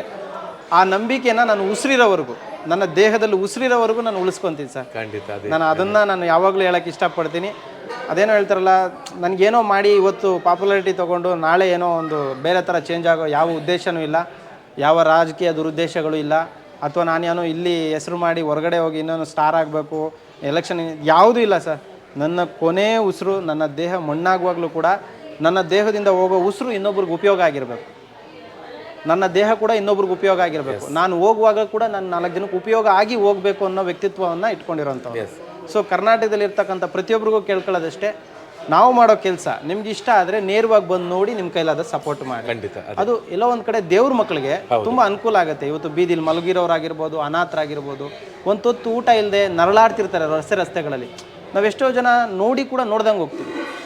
ಇವತ್ತು ಉದಾಹರಣೆಗೆ ನಾನು ಈ ಕೆಲಸ ಮಾಡ್ತಿದ್ದೀನಿ ಅನ್ನೋದಕ್ಕಿಂತ ನಮ್ಮ ಮಕ್ಕಳು ಅಥವಾ ನಮ್ಮ ತಂದೆ ತಾಯಿನೋ ಒಂದು ಸ್ವಲ್ಪ ಏನಾರ ಗಲೀಜು ಮಾಡ್ಕೊಂಡ್ರೆ ಅದನ್ನು ಮುಟ್ಟೋದಾಗಿರ್ಬೋದು, ನೋಡೋದಕ್ಕೂ ಅಸಹ್ಯ ಪಡುವಂಥ ಜನಗಳಿದ್ದಾರೆ ನಮ್ಮ ಸಮಾಜದಲ್ಲಿ. ನಾವು ಇಷ್ಟು ದೊಡ್ಡವರಾಗಿದ್ದೀವಿ, ನಾವಿಷ್ಟು ಚೆನ್ನಾಗಿ ಬೆಳೆದಿದ್ದೀವಿ, ನಾವಿಷ್ಟು ಚೆನ್ನಾಗಿ ಗುರುತಿಸ್ಕೊಂಡಿದ್ದೀವಿ ಅಂದರೆ ಅದಕ್ಕೆ ಕಾರಣ ನಮ್ಮ ತಂದೆ ತಾಯಿ. ಅವರು ನಮಗೆ ಹೊಟ್ಟೆ ತುಂಬ ಊಟ ಕೊಟ್ಟು ನಮ್ಮ ಹಣ್ಣನ್ನ ತೊಳೆದು ಬೆಳೆಸಿಲ್ಲ ಅಂದಿದ್ರೆ ನಾವಿಷ್ಟು ಚೆನ್ನಾಗಿ ಆಗ್ತಿರ್ಲಿಲ್ಲ. ಸೊ ಕೊನೆಗಾಲದಲ್ಲಿ ನಾವೆಲ್ಲೋ ದುಡ್ಡು ಮಾಡಿದ್ವಿ ಅಂತನೋ, ಹೆಸರು ಮಾಡಿದ್ವಿ ಅಂತನೋ, ಅಥವಾ ಒಂದು 2 ಲಕ್ಷ ಸಂಬಳ ಬರುತ್ತೆ ಅಂತನೋ ತಂದೆ ತಾಯಿನ ತೊಗೊಂಡೋಗಿ ಆಶ್ರಮದಲ್ಲಿ ಬಿಡ್ತಾರೆ ಅಂದರೆ ಅಲ್ವಾ. ನನ್ನ ಜೀವನದಲ್ಲಿ ಅನುಭವ ಏನು ಗೊತ್ತಾ ಸರ್, ಒಂದೇ ಮಾತಲ್ಲಿ ಹೇಳ್ಬೇಕು ಅಂದರೆ, ಹುಟ್ಟಿದ್ರೆ ತುಂಬ ರಿಚಾಗಿ ಹುಟ್ಟುಬಿಡ್ಬೇಕು, ಇಲ್ಲ ಕಂಪ್ಲೀಟ್ ಲೋ ಲೆವೆಲಲ್ಲಿ ಆಗಿ ಹುಟ್ಟುಬಿಡ್ಬೇಕು. ಈ ಮಿಡ್ಲ್ ಕ್ಲಾಸ್ ಜೀವನ ನಮ್ದೆಲ್ಲ ಹೆಂಗಿರುತ್ತೆ ಅಂದರೆ, ಅದರಲ್ಲೂ ಮನೆಗೆ ದೊಡ್ಡ ಮಗ ಮಾತ್ರ ಆಗಬಾರ್ದು, ಮನೆಗೆ ಮಗ ಅಲ್ಲ ಮಶಾಣಕ್ಕೆ ಹೆಣ ಅಲ್ಲ ಅನ್ನಂಗಿರುತ್ತೆ ನಮ್ಮ ಜೀವನ. ತುಂಬ ಕಷ್ಟ ಸರ್, ಯಾಕಂದರೆ ನಿಭಾಯಿಸೋಕ್ಕಾಗಲ್ಲ. ಮನೆಗೆ ದೊಡ್ಡ ಮಗ ಆದ್ರೂ ನಿಭಾಯಿಸೋಕ್ಕಾಗಲ್ಲ, ಅಥವಾ ಸಂಪಾದನೆ ಇಲ್ಲ ಅಂದ್ರೂ ಕಷ್ಟ ಅದು. ಸೊ ಹಂಗಾಗಿ ತುಂಬ ಕಷ್ಟ. ನಾನು ತುಂಬ ಅವಮಾನಗಳನ್ನ ನೋಡಿದ್ದೀನಿ, ತುಂಬ ಬೈಸ್ಕೊಂಡಿದ್ದೀನಿ, ತೂಚಿ ಅನ್ಸ್ಕೊಂಡಿದ್ದೀನಿ. ಬಟ್ ಆದರೆ ಇವತ್ತು ನಾನು ಒಂದು ಇನ್ನೂ ಶಿಲೆ ಆಗಬೇಕಂದ್ರೆ, ಒಬ್ಬ ಮನುಷ್ಯ 100 ಪೆಟ್ಟು ಬಿದ್ದರೆ ಶಿಲೆ ಆಗುತ್ತೆ ಅಂತಾರಲ್ಲ, ಆ ಥರ ನಾನು ಇನ್ನೂ ಕೆತ್ತಿಸ್ಕೊತಾನೇ ಇದ್ದೀನಿ. ಬಟ್ ಒಂದಿನ ಯಾವತ್ತಾದ್ರೂ ಒಂದಿನ ಶಿಲೆ ಆಗ್ತೀನಿ, ಅಥವಾ ಜನ ನೆನ್ಪಿಟ್ಕೊಳ್ಳೋಂಥ ವ್ಯಕ್ತಿ ಆಗ್ತೀನಿ ಅನ್ನೋ ಒಂದು ಭರವಸೆಲಿ ಬದುಕ್ತಾ ಇದೆ ಅಷ್ಟೇ. ತುಂಬಾ ಚೆನ್ನಾಗಿರೋ ಮಾತು. ಇದು ಇವಾಗ ಗುರುಗಳನ್ನ ಪರಿಚಯ ಮಾಡಿಸಾಯ್ತು. ಹೌದು. ನೆಕ್ಸ್ಟ್ ಸೊ ಈಗ ಇಲ್ಲೆಲ್ಲ ಒಬ್ಬೊಬ್ರು ಒಂದೊಂಥರ ವಿಚಿತ್ರ ವ್ಯಕ್ತಿಗಳಿದ್ದಾರೆ. ಅಂದ್ರೆ ವಿಚಿತ್ರ ಅನ್ನೋದಕ್ಕಿಂತ ನೋಡಿ, ಬ್ಯಾಂಕಲ್ಲಿ ಮ್ಯಾನೇಜರು, ಬ್ಯಾಂಕಲ್ಲಿ ಮ್ಯಾನೇಜರ್ ಹೈದರಾಬಾದಲ್ಲಿ. ಹಾ ಹಾ ಹಾ ಹಾ. ನೀವು ನೋಡಿದ ತಕ್ಷಣ ಏನಂತಾರೆ, ಆ್ಯಕ್ಟಿವ್ ಆಗಿದ್ದಾನಲ್ಲಯ್ಯ, ಅವನ ಯಾಕೆ ಆಶ್ರಮದಲ್ಲಿ ಇಟ್ಕೊಂಡು ಅನ್ನ ಆಗ್ತಾ ಇದೆಯಾ, ಪ್ರತಿಯೊಬ್ಬರು ಬಾಯಲ್ಲಿ ಬರೋ ಮಾತು. ಆದರೆ ಆತನಿಗಿರೋಂಥ ಕಷ್ಟ ಅವನಿಗೆ ಗೊತ್ತು. ಬಾಬಾ ఏం పేరు నీది? సురేంద్ర. ఓకే, 50 లక్షలు లోన్ కావాలా? ఎప్పుడు ఇస్తావు? వారం, ಒಂದು ವಾರದಲ್ಲಿ ಕೊಡ್ತಾನೆ 50 ಲಕ್ಷ ಲೋನು. ಸೊ ಹಂಗೆ ಅಂಕಲ್ ಹೆಂಗಿದ್ದೀರಾ? ಚೆನ್ನಾಗಿದ್ದೀರಾ? ಎಷ್ಟು ದಿನ ಆಯ್ತು ಇಲ್ಲಿ ಬಂದು? 5 ತಿಂಗಳು. ಊಟ ತಿಂಡಿಗೆ ಏನಾದ್ರು ತೊಂದರೆ ಆಗಿದೆಯಾ? ಹಾಂ, ಏನು ತೊಂದರೆ ಇಲ್ಲ ಊಟಕ್ಕೆ. Thank you. ಸೊ ಆ ಥರ ಪ್ರತಿಯೊಬ್ಬರದು ಒಂದೊಂದು ಥರ ಕಷ್ಟಗಳಿರುತ್ತೆ ಸರ್. ಇರುತ್ತಲ್ಲ ಸರ್ ಹೇಗಿದ್ದೀರಾ? ಸೂಪರ್ ಆಗಿದೆ ಸರ್. ಬಂದು ಎಷ್ಟು ವರ್ಷ ಆಯಿತು? 1.5 ವರ್ಷ ಆಯ್ತು. 1.5 ವರ್ಷ. Okay okay. ಏನಕ್ಕೂ ತೊಂದರೆ ಇಲ್ಲ, ಮನೆಗಿನ್ನ ಹೆಚ್ಚಿನಾಗಿ ನೋಡ್ಕೊಂತಾರೆ. ಮನೆಗೆ ಇಷ್ಟು ನಿಮ್ದಾಗ ಇರೋಕ್ಕಾಗಲ್ಲ. ಹಾಂ ಹಾಂ ಹಾಂ, ತುಂಬ ಚೆನ್ನಾಗಿ ನೋಡ್ಕೊಳ್ತಾ ಇದ್ದಾರೆ. ಅದು ಹೇಳ್ತಿದ್ದಿಲ್ಲ, ಮನೆಗೆ ನಾವು ಇಷ್ಟು ಸಂಪಾದನೆ ಮಾಡ್ರೆ ಇಷ್ಟು ಖುಷಿಯಾಗಿ ಇರೋಕ್ಕಾಗಲ್ಲ, ಅಷ್ಟು ನಿಮ್ಮದೇ ಆಗಿದ್ದೀವಿ. ಏನು ಕೊಡ್ತಾ ಇಲ್ಲ. ಏನೇ ಆದರೂ ಒಂದು ಮೆಡಿಸನ್ ಆಗಲಿ ಏನಾಗಲಿ ಚೆಕ್ ಅಂತ ಆಕ್ಷನ್ ತೊಗೊಳ್ತಾರೆ. ಅದೇ. Okay sir, thank you. So ಹಾಗೆ ಸರ್, ಜನಗಳ ಪ್ರೀತಿ ಪ್ರೋತ್ಸಾಹ ಅಷ್ಟೇ. ಇವತ್ತು ಇನ್ನೂ ನೀವು ನಂಬಲ್ಲ ಸರ್, ಹಾಂ, ಒಂದೇ ಒಂದು ಬೆಡ್ ಕೂಡ ಖಾಲಿ ಇಲ್ಲ ಸರ್. ಇಲ್ಲ ಅಲ್ವಾ? ಒಂದು ಬೆಡ್ಡು. ಯೋಗೇಶ್ ಅಂತಾರೆ, ಫೋನ್ ಮಾಡ್ತಾರೆ, ಏನ್ರಿ ಆಶ್ರಮ ಓಪನ್ ಮಾಡಿದ್ರಾ, ಒಂದು ಅಲ್ಲಿ ಬಿದ್ದಿದ್ದಾನೆ ಕರ್ಕೊಂಡೋಗಿ ಅಂತ. ಅವ್ರಿಗೆ ಗೊತ್ತಿಲ್ಲ ಇಲ್ಲಿ ಒಂದು ಬೆಡ್ಡು ಕೂಡ ಖಾಲಿ ಇಲ್ಲ. ನಾನು ನೆಲದಲ್ಲಿ ಮಲಗಿಸ್ತಾ ಇದ್ದೀನಿ. ಮಾತಾಡೋರು ಎಷ್ಟು ಹೊಟ್ಟೆ ಉರಿ ಥರ ಮಾತಾಡ್ತಾರೆ ಅಂದರೆ ಬೇಡ ಸರ್, ಅದು ಹೇಳ್ತೀನಲ್ಲ, ಒಂದೊಂದು ಟೈಮ್ ಯೋಚನೆ ಮಾಡಿದಾಗ ಯಾವ ಸಮಸ್ಯೆ ಬೇಕು ಸರ್, ಯಾವುದು ಬೇಡ, ಸುಮ್ಮನೆ ಯಾವ್ದಾದ್ರು ಮರದ ಕೆಳಗೆ ಹೋಗಿ ಕುತ್ಕೊಬಿಡೋಣ ಅನ್ಸ್ಬಿಡುತ್ತೆ. ಕೆಲಸ ಮಾಡಿದ್ರು ಕಷ್ಟ, ಕೆಟ್ಟ ಕೆಲಸ ಮಾಡಿದ್ರು ಕಷ್ಟ. ಈಗ ನೋಡಿ, ಇವರು ಸೊಂಡೆಗುಪ್ಪ ಗ್ರಾಮ, ಇದೇ ಗ್ರಾಮದವರು. ಎಷ್ಟು ವರ್ಷದಿಂದ ನಮ್ಮ ಆಶ್ರಮ ನೋಡ್ತಾ ಇದ್ರಿ ಅಣ್ಣ? ಇದೇ ಗ್ರಾಮ, ಇದೇ ಊರಲ್ಲಿ ಇರೋದವರು. ಮೊನ್ನೆ ಏಟ್ ಮಾಡ್ಕೊಂಡ್ಬಿಟ್ಟವ್ರೆ. ನಮ್ಮ ಆಶ್ರಮ ಹೇಗಿದೆ ಸರ್? ಹೇಳ್ಕೊಳ್ಳೋದಲ್ಲ, ಮೊದಲಿಂದನೂ ಅಷ್ಟೇ. ಇದು ಮೊದಲು ಚಿಕ್ಕದಾಗಿತ್ತು, ಇವತ್ತು ಬೆಳ್ಕೊಂಡು ದೊಡ್ಡದಾದ ಇದೆ. ಹೇಳ್ಬೇಕು ಅಂದರೆ ಇವರೆಲ್ಲ ಅವ್ರಿಗೆ ದೇವರಾದರೆ ಇವ್ರಿಗೆಲ್ಲ ಇವ್ರ ದೇವ್ರಿದ್ದಂಗೆ ಈಗ. ಅದು ನಾವು ಕಣ್ಮುಂದೆ ನೋಡ್ತಾ ಇರೋದು. ಇದು ನಮ್ಮ ಮುಂದೆ ಇದು ಬೆಳೀತಾ ಇರೋದು ಅಷ್ಟೇನೆ, ನೋಡ್ತಾ ಇರೋದು ಅಷ್ಟೇನೆ. ಮುಂದೆ ಏನು ಮಾತಾಡೋಕ್ಕೆ ಚಾನ್ಸೇ ಇಲ್ಲ. ಬೇರೆ ಏನೇ ಮಾತಾಡ್ಕೊಳ್ಳಿ, ದೇವ್ರ ಕಡೆ ಐತೆ ಅವ್ರ ಲೆಕ್ಕ ಇಲ್ಲ. ಇಷ್ಟು ಹೇಳ್ಬಲ್ಲೆ ನಾವು. Thank you. ಓಕೆ, ಹಾಗೆ ಒಳಗಡೆ ಬರೋದಾದ್ರೆ ಆಶ್ರಮ ಹೇಗಿದೆ ಒಳಗಡೆ ನೀವು ನೋಡ್ಬೋದು ಸರ್. ನಿಜವಾಗ್ಲೂ ಒಂದಡಿ ಕೂಡ ಗ್ಯಾಪ್ ಇಲ್ಲ. ನೀವು ಬೈಕೋಬೋದು ನನ್ನನ್ನು, ಯೋಗೇಶ್ ಏನ್ರಿ ಒಂದು ಮನುಷ್ಯನಿಗೆ ಒಂದಡಿ ಗ್ಯಾಪ್ ಇಟ್ಟಿಲ್ಲ, ಇಷ್ಟೆಲ್ಲ ಮಾತಾಡ್ತೀರಾ ಅಂತ ಕೂಡ ನಾನು ಕೇಳ್ಬೋದು. ಸರ್, ನಾನು ಯಾರೇ ಬಂದರೂ ಕೂಡ ಬನ್ನಿ ಅಂತೀನಿ ಹೊರತು ಆಚೆ ಹೋಗಿ ಅನ್ನಲ್ಲ. ಆಮೇಲೆ ಇಲ್ಲಿಂದ ಆಚೆ ಹೋಗ್ತೀನಿ ಅಂದರೆ ನೀವು ಇರಿ ಅಂತ ಹೇಳಲ್ಲ. ನನ್ನ ಪಾಲಿಸಿ ಅದು. ಯಾರಾದ್ರಾಗಿದ್ದು, ನನ್ನ ಫ್ರೆಂಡ್ಸ್ ಆಗಿರ್ಬೋದು, ನಮ್ಮ ಮನೆಯವರಾಗಿರ್ಬೋದು, ನಮ್ಮ ಫ್ಯಾಮಿಲಿ ಫ್ರೆಂಡ್ಸ್, ನಾನು ಆಚೆ ಹೋಗ್ತೀನಿ, ನಾನು ನಡಿ ಆಚೆ ಅಂತೀನಿ. ಬನ್ನಿ ಅಂದರೆ ಒಳಗೆ ಬನ್ನಿ ಅಂತೀನಿ. ಆ ಥರ ನನ್ನ ಕ್ಯಾರೆಕ್ಟ್ರು. ಸೊ ಇದು ಅಡುಗೆ ಮನೆ. ಅಡಿಗೆ ಮನೆ. ಓಕೆ. ಇಲ್ಲಿ ಪ್ರತಿಯೊಬ್ಬರು ಅಡುಗೆ ಮಾಡೋದು. ಅಡಿಗೆ ಯಾರು ಮಾಡ್ತಾರೆ ಸರ್? ನಮ್ಮ ಅತ್ತೆಯವರಿದ್ದಾರೆ, ನಮ್ಮ ಇನ್ನು ಇಲ್ಲಿರೋರು ಒಂದಿಬ್ಬರು ಭಟ್ರಿದ್ದಾರೆ. ಸೊ ಎಲ್ಲ ಸೇರ್ಕೊಂಡು ಅಡಿಗೆ. ಮನೆಯಿಂದ ಜನಗಳನ್ನ ಕರ್ಕೊಂಡು ಬಂದು ಬಿಟ್ಟವ್ರನ್ನ ಇಲ್ಲಿ ರಿಸೀವ್ ಮಾಡೋದಾ, ಅಥವಾ ಯಾವ ರೀತಿ ಇಲ್ಲಿ ಕಲೆಕ್ಟ್? ಸರ್, ಇವಾಗ ಕರ್ನಾಟಕದಲ್ಲಿ ನೀವು ಹುಡುಕ್ತಾ ಹೋದ್ರೆ ಒಂದೊಂದು ಏರಿಯಾಗೆ 3 ಆಶ್ರಮಗಳು ಸಿಗುತ್ತೆ. ಹೌದು. ಅಂದ್ರೆ ಇದು ಆಶ್ರಮ ಅನ್ನೋದಕ್ಕಿಂತ ಒಂದು ಸ್ವರ್ಗ ಅಂತ ಹೇಳ್ಬೋದು ನಾನು. ಇದು ನಾನು ಭಾವಿಸೋದು ಹಾಗೆ, ಸ್ವರ್ಗ ಅಂತ. ಇಲ್ಲಿ ಮುಖ್ಯವಾಗಿ ನಡೀತಾ ಇರೋದು ಏನಂದ್ರೆ ದೇವ್ರ ಮಕ್ಕಳ ಸೇವೆ. ಸೊ ಇಲ್ಲಿ ಯಾರೋ ನಮ್ಮ ಅಪ್ಪನ ಸೇರಿಸ್ಕೋ, ನಮ್ಮ ಅಮ್ಮನ ಸೇರಿಸ್ಕೋ, ಒಂದು 10,000 ಕೊಡ್ತೀನಿ, 20,000 ಕೊಡ್ತೀನಿ ಅಂಥವ್ರಿಗೆ ಇಲ್ಲಿ ಅಲೌಡ್ ಇಲ್ಲ. ಅಂಥವ್ರಿಗೆ ನಾವು ರೆಸ್ಪೆಕ್ಟು ಕೂಡ ಮಾಡಲ್ಲ. ಅವ್ರು ಎಷ್ಟು ಕೋಟಿಗಾರ ಬದುಕಿರ್ಲಿ, ಅವರು ಏನು ಬೇಕಾದರೂ ಆಗಿರಲಿ, ನಾವು ಕೇರ್ ಮಾಡಲ್ಲ. ನಮ್ಮ ಉದ್ದೇಶ ಇರೋದೇನೆಂದರೆ, ರಸ್ತೆ ಬದಿಯಲ್ಲಿ ಒಂದು ತುತ್ತು ಊಟ ಇಲ್ಲದೆ ನರ್ಲಾಡ್ತಿರೋಂಥವ್ರು, ಮಲ್ಗಕ್ಕೆ ಜಾಗ ಇಲ್ಲದೆ ಒದ್ದಾಡ್ತಿರೋಂಥವ್ರು, ಕೊನೆಗೆ ನನ್ನನ್ನು ಎಲ್ಲರೂ ಕೈ ಬಿಟ್ಟಿದ್ದಾರಪ್ಪ, ನನ್ನನ್ನು ದೇವ್ರು ಯಾರಾದರೂ ಒಬ್ರು ಬಂದು ಕಾಪಾಡ್ಬೋದು ಅಂದಾಗ ಆ ಒಂದು ಸ್ಥಾನದಲ್ಲಿ ಅಂದರೆ ದೇವ್ರ ಮಕ್ಕಳನ್ನ ಕರ್ಕೊಂಬರೋದಕ್ಕೆ ಆ ಭಗವಂತ ನಾವಾಗಕ್ಕಾಗಲ್ಲ. ಸೊ ಅವ್ರು ಹೇಳ್ದಂಥ ಕೆಲಸವನ್ನ ನಾವು ಮಾಡ್ತಾ ಇದ್ದೀವಿ. ಅದೇ ಆ ರೀತಿ ಇರ್ತಕ್ಕಂಥ 130+ ಜನರು ಕೂಡ ಆ ರೀತಿ ರಸ್ತೆ ಬದಿಯಲ್ಲಿ ಸಿಕ್ಕಿರ್ತಕ್ಕಂಥ ಎಲ್ಲರೂ ಅಂದ್ರೆ ನೀವು ನೋಡ್ದಂಗೆ ಇವಾಗ ಎಲ್ಲರೂ ಅಷ್ಟು ಚೆನ್ನಾಗಿ ಆಕ್ಟಿವ್ ಆಗಿದ್ದಾರೆ ಅಂದ ತಕ್ಷಣ ಯಾರು ಸೂಪರ್ ಆಗಿದ್ದಾರೆ, ಇವ್ರು ಕೂತ್ಕೊಂಡು ಊಟ ಆಗ್ತಿದ್ದಾರೆ ಅಂತ ಅನ್ಕೊಳಕ್ ಹೋಗ್ಬೇಡಿ. ಯಾಕಂದ್ರೆ ಅವರೆಲ್ಲ ಸಿಕ್ಕುವಾಗ ಆ ಕಂಡೀಷನ್ ಇರೋದಿಲ್ಲ. ತುಂಬಾ ವಿಭಿನ್ನವಾಗಿ, ತುಂಬಾ ಕಷ್ಟ, ತುಂಬಾ ಅನಾರೋಗ್ಯದಿಂದ ಬಳಲ್ತಾ ಇರ್ತಾರೆ. ಸೊ ನಾವು ಕರ್ಕೊಂಡು ಬಂದವ್ರಿಗೆ ಟ್ರೀಟ್ಮೆಂಟ್ ಮಾಡಿಸಿ, ಊಟ ಕೊಡಿಸಿ, ಅವ್ರನ್ನ ಒಂದು ಹಂತಕ್ಕೆ ತರಬೇಕಂದ್ರೆ ಅದಕ್ಕೆ ನಾವು ತುಂಬಾ ಕಷ್ಟಪಟ್ಟಿರ್ತೀವಿ. ಈಗ ಕೆಲವರು ಇಲ್ಲಿದ್ದು ಹೋಗೋರು ಇದ್ದಾರೆ, ಇಲ್ಲೇ ಇರೋರು ಇದ್ದಾರೆ, ಆಮೇಲೆ ಹೋದ್ಮೇಲೆ ಬೈಕೊಳ್ಳೋರು ಇದ್ದಾರೆ. ಅದೇ ಅಲ್ವಾ? ನಾವು ಎಲ್ಲಾ ತರ ಜನಗಳನ್ನ ನೋಡ್ಬೋದು. ಬಟ್ ಯಾರೋ ಮೆಚ್ಚಲಿ ಅಂತ ಕೆಲಸ ಮಾಡೋಕ್ಕಾಗಲ್ಲ. ಈಗ ನೀವು ಮೆಚ್ಕೊಳ್ಳಿ ಅಂತ ನಾನು ಈ ಸೇವೆ ಮಾಡೋಕ್ಕಾಗಲ್ಲ, ಅವ್ರು ಮೆಚ್ಕೊಳ್ಳಿ ಅಂತ ಸೇವೆ ಮಾಡೋಕ್ಕಾಗಲ್ಲ. ನನ್ನ ಸೇವೆನ ನಾವು ಮಾಡ್ತಾ ಹೋದ್ರೆ ಮೆಚ್ಕೊಳ್ಳೋರು ತಾವಾಗೆ ಬರ್ತದೆ. ಸೊ ಆ ಕೆಲಸ ನೀನು ನಡೀತಾ ಇರೋದು. ಇವತ್ತು ನಮ್ಮನ್ನು ಎಷ್ಟೋ ಜನ ಪ್ರೀತಿಸಿ, ಇದೆಲ್ಲ ನಾನು ದುಡ್ಡು ಕೊಡ್ತಂದಿರೋದು ಯಾವುದೂ ಇಲ್ಲ ಸರ್. ಈಗ ಮೇಯ್ನು ಏನಂತಾರೆ ಯೋಗೇಶ್ಗೆ ಗೌರ್ಮೆಂಟ್ ಫಂಡ್ ಅದೇ ಹೇಳ್ತೀನಲ್ಲ, ಯಾವಾಗಲೂ ಮೈಂಡ್ ತಲೆಗೆ ಬರೋದೇ ಫಂಡ್ ಬರುತ್ತೆ, ಫಂಡ್ ಬರುತ್ತೆ. ಎಲ್ಲಿಂದ ಬರುತ್ತೆ ಫಂಡ್? ಈಗ ಒಂದು 5-6 ಕಾರ್ ನಿಂತಿದೆ ಇಲ್ಲಿ ಓಡಾಡೋ ಒಂದು 4 ಜನಕ್ಕೆ ಏನು ಅನ್ಸಿರುತ್ತೆ ಅಂದ್ರೆ 4 ಕಾರು ಇವತ್ತು ಯೋಗೇಶ್ 3 ಲಕ್ಷ ಕಲೆಕ್ಷನ್ ಅಂತ ಆ ರೀತಿಯಲ್ಲಿ ಹೌದು. ಈಗ ಮೈಂಡ್ ಬರೋದೇ ಹಾಗೆ ಎಲ್ಲರಿಗೂ. ಅವ್ರು ಏನಕ್ಕೆ ಬರ್ತಿರ್ತಾರೆ, ಏನಕ್ಕೆ ಹೋಗ್ತಾರೆ, ಅದು ಯಾವ್ದು ಅರಿವು ಕೂಡ ಅವ್ರಿಗೆ ಇರೋದಿಲ್ಲ. ಸೊ ಇವತ್ತು ನಾನು ಇಲ್ಲಿರೋ ಪ್ರತಿಯೊಂದು ಐಟಮ್ ಕೂಡ ನನಗೆ ಜನನೇ ಕೊಟ್ಟಿರೋದು. ನಾನು ಯಾವುದು ಸರ್, ನಾನು ಇವತ್ತು ಹೇಳ್ತಾ ಇದ್ದೀನಿ, ನಮ್ಮ ಅಪ್ಪ MLA ಅಲ್ಲ, MP ಅಲ್ಲ, ಜಮೀನ್ದಾರರು ಅಲ್ಲ. ನಾನು ಯಾವುದು ಆಸ್ತಿ ಮಾರಿ ಕೂಡ ಇಷ್ಟು ಜನ ನೋಡ್ಕೊತಾ ಇದ್ದೀನಿ. ನಾನು ಕಂಪ್ಲೀಟಾಗಿ ಜನಗಳ ಮೇಲೆ ಡಿಪೆಂಡ್ ಆಗಿರೋದು. ಜನ ಕೊಟ್ಟಿದ್ರಲ್ಲ ಇಷ್ಟು ಜನ ನೋಡ್ಕೊತಾ ಇರೋದು. ಇನ್ನು ಇವತ್ತು 130 ಅಲ್ಲ, ಇನ್ನು 5,000 ಜನ ಬಂದ್ರು ನಾನು ನೋಡ್ಕೊಳ್ಳೋದೇ ಜನಗಳ ದುಡ್ಡಲ್ಲಿ. ಸರ್ಕಾರದ ಹತ್ರ ಯಾವತ್ತೂ ಮನವಿ ಸಲ್ಲಿಸಲ್ಲ. ಓಕೆ ಸರ್, ಕಿಚನ್ ಆಯ್ತು, ನೆಕ್ಸ್ಟ್ ಯಾವ್ದು ತೋರಿಸ್ತೀರಾ? ಸೊ ಮುಖ್ಯವಾಗಿ ನೋಡ್ಬೇಕಂದ್ರೆ ಇವೆಲ್ಲ ನೋಡ್ಬೋದು, ಇವರೆಲ್ಲ ಇಲ್ಲಿದ್ದಾರೆ. ಸೊ ಇವರು ಕೂಡ ಮಂಗಳೂರವರು. ಓಕೆ, ಹೇಗಿದ್ದೀರಿ ಯಜಮಾನ್ರೆ? ಇವರು ಮಂಗಳೂರು. Okay okay. ಎಂಚವಲ್ಲಾರು ಎಡ್ಡವಲ್ಲಾರಾ ಸಾಪಡ ಇದು ಒಣಸಂಡ ದಾಯ್ತಾ ಕಜಿಬ್ದಾಯ್ತಾ ಅಣ್ಣ? ನಾನು ಇವ್ರ ಬಗ್ಗೆ ಹೇಳ್ಬೇಕಣ್ಣ, ಸುಳ್ಳಲ್ಲ. 70 ಎಷ್ಟು ಏಜ್ ಇರಾಗೆ? 77 ಇಲ್ಲಿ ಬಂದು ಹೆಚ್ಚು ಕಮ್ಮಿ 2 ವರ್ಷ ಆಯ್ತಾ ಯಜಮಾನ್? 2 ವರ್ಷ 5 ತಿಂಗಳು. 2 ವರ್ಷ 5 ತಿಂಗಳು. ಸರ್ ನಾನು ನಿಜವಾಗ್ಲೂ ಹೇಳ್ತಾ ಇದ್ದೀನಿ, ಪ್ರಾಮಾಣಿಕವಾಗಿ ಹೇಳ್ತಾ ಇದ್ದೀನಿ, ಈ ಥರ ವ್ಯಕ್ತಿಗಳನ್ನ ನಾವು ನೋಡೋದು ತುಂಬ ಕಮ್ಮಿ ಸರ್. ಈ ವಯಸ್ಸಾದರೂ 5 ನಿಮಿಷ ಕೂತ್ಕೊಳ್ಳಲ್ಲ. ಇಲ್ಲಿ ಏನಾದರೂ ಒಂದು ಸೇವೆ ಮಾಡ್ತಾರೆ. ನಮ್ಮ ಇವರು ಅಷ್ಟೇ, ಇವ್ರಿಗೂ ಮನೆ ಇದೆ, 50,000 ಮನೆ ಬಾಡಿಗೆ ಬರ್ತದೆ. 50,000 ಮನೆ ಬಾಡಿಗೆ ಬರ್ತದೆ. ಆದರೆ ಮನೆಯನ್ನೆಲ್ಲ ಬಿಟ್ಟು ಇಲ್ಲಿ ಬಂದು ಎಲ್ಲರಿಗೂ ಅಡುಗೆ ಕೆಲಸ ಮಾಡ್ತಾರೆ ಉಚಿತವಾಗಿ. ಅದನ್ನ ನಾವು ಬಾಯಿ ಮಾತಲ್ಲಿ ಹೇಳ್ಬೋದು, ಯೋಗೇಶ್ ಏನಪ್ಪ ಒಬ್ಬನೇ ಸೇವೆ ಮಾಡ್ತಾನೆ, ಅದೆಲ್ಲ ಏನಿಲ್ಲ ಸರ್. ಎಲ್ಲರೂ ಅವ್ರವ್ರ ಕೆಲಸನ ಅವ್ರು ವಹಿಸ್ಕೊಂಡು ಸಪೋರ್ಟ್. ಈಗ ನಮ್ಮ ಅತ್ತೆ ಅವರು ಹೋಗ್ತಿರೋರು, ನಮ್ಮ ಅತ್ತೆ ಅವರು ಅಷ್ಟೇ ಕಷ್ಟಪಡ್ತಾರೆ. ಅವ್ರು ನಮ್ಮ ಚಿಕ್ಕಪ್ಪ ಅವರು, ಇವರು ಮತ್ತೆ ಇಲ್ಲಿ ಅವರು ಪತ್ರಕರ್ತರು, ಅವರು ಇಲ್ಲಿರೋ ಪ್ರಾಣಿಗಳನ್ನೆಲ್ಲ ಅವರೇ ನೋಡ್ಕೊಳ್ತಾರೆ. ಈಗ ನೋಡಿ ಈ ಚಿಕ್ಕ ಹುಡುಗ, ಈಗ ಇವ್ನು ನೋಡಿದ್ರೆ ನನಗೆ ಬೇಜಾರಾಗುತ್ತೆ. ಎಷ್ಟು ಏಜ್ ಇವ್ರದ್ದು? ಮೇಯ್ನ್ ನೋಡಿ ಸರ್, ಕರ್ನಾಟಕದಲ್ಲಿ ಇರೋರು ಇಂಥವ್ರಿಗೆ ಸಹಾಯ ಮಾಡಬೇಕು. ಇವ್ರು ನೋಡಿದ್ರೆ ಸಡನ್ ಆಗಿ ಇವ್ರನ್ನ ನೋಡಿದ್ರೆ ಏನಂತೀರಾ? ಮೇಲ್ ಬರೀ ಬಾಟಮ್ ನೋಡಿ, ಮೇಲ್ ನೋಡಿದ್ರೆ ಏನಂತೀರಾ? ಕ್ಲಿಯರ್ ಇದ್ದಾರೆ. ಏಯ್ ಹೌದು, ಯೋಗೇಶಿಗೆ ತಲೆ ಕೆಟ್ಟಿದೆ, ಚೆನ್ನಾಗಿರೋರ್ನೆಲ್ಲ ಕರ್ಕೊಂಡೋಗಿ ಊಟ ಆಗ್ತಾವ. ಇಲ್ಲಿ ನೋಡಿ, ನಡಿಯಪ್ಪ ನಿನ್ನ ಕೈಲಿ ವಾಕರ್ ಬಿಟ್ಟು ನಡಿ ನೋಡೋಣ. ಒಂದು ಹೆಜ್ಜೆ ಇಡು. ಏನು ಮಾಡಬೇಕು? ಯಾರು ಕೆಲಸ ಕೊಡ್ತಾರೆ ಸರ್? ಕೈ ಕಾಲು ನೆಟ್ಟಿಗಿದ್ದು ನನ್ನ ಕೈ ಚೆನ್ನಾಗಿದೆ, ಕಾಲು ಚೆನ್ನಾಗಿದೆ, ಎಲ್ಲ ಚೆನ್ನಾಗಿದೆ ಅಂದ್ರೆ ಒಂದು ಅರ್ಧ ಗಂಟೆ ಕೆಲಸ ಮಾಡ್ಬಾ ಅಂತ ಕರೆಯೋರ್ ಗತಿ ಇಲ್ಲ ಇವತ್ತು. ಮತ್ತೆ ಅಂತಲ್ಲಿ ಇಂಥ ಪರಿಸ್ಥಿತಿಲಿ ಅವ್ರಿಗೆ ಯಾರು ಕೆಲಸ ಕೊಡ್ತಾರೆ? ಮತ್ತೆ ಇಂಥವ್ರು ಈ ಆಶ್ರಮಕ್ಕೆ ಬಂದು ಸೇರ್ಕೊಂಡು ನೀನೇನೋ ದಂಡವಾಗಿ ತಿಂತೀಯ ಅನ್ನೋರು ಇದ್ದಾರೆ. ಹೌದು, ಹಂಗೆ. ಈಗ ಇವ್ರಿಗೆ ಎಷ್ಟು ಏಜು? ಏಮಣ್ಣ ಹೆಂಗಿದ್ದೀರಣ್ಣ? ಚೆನ್ನಾಗಿದ್ದೀರಾ? ಎಷ್ಟು ದಿನ ಆಯ್ತು ಬಂದು? 2 ತಿಂಗಳಾಯ್ತು. 2 ತಿಂಗಳಾಯ್ತು. ಹೇಗಿದೆ ಆರೋಗ್ಯ ಎಲ್ಲ? ಆರೋಗ್ಯ ಚೆನ್ನಾಗಿದೆ. ಆಯ್ತು. ಜ್ವರ ಅಂತ ಮನೆಗೆಲ್ಲ ಇವರು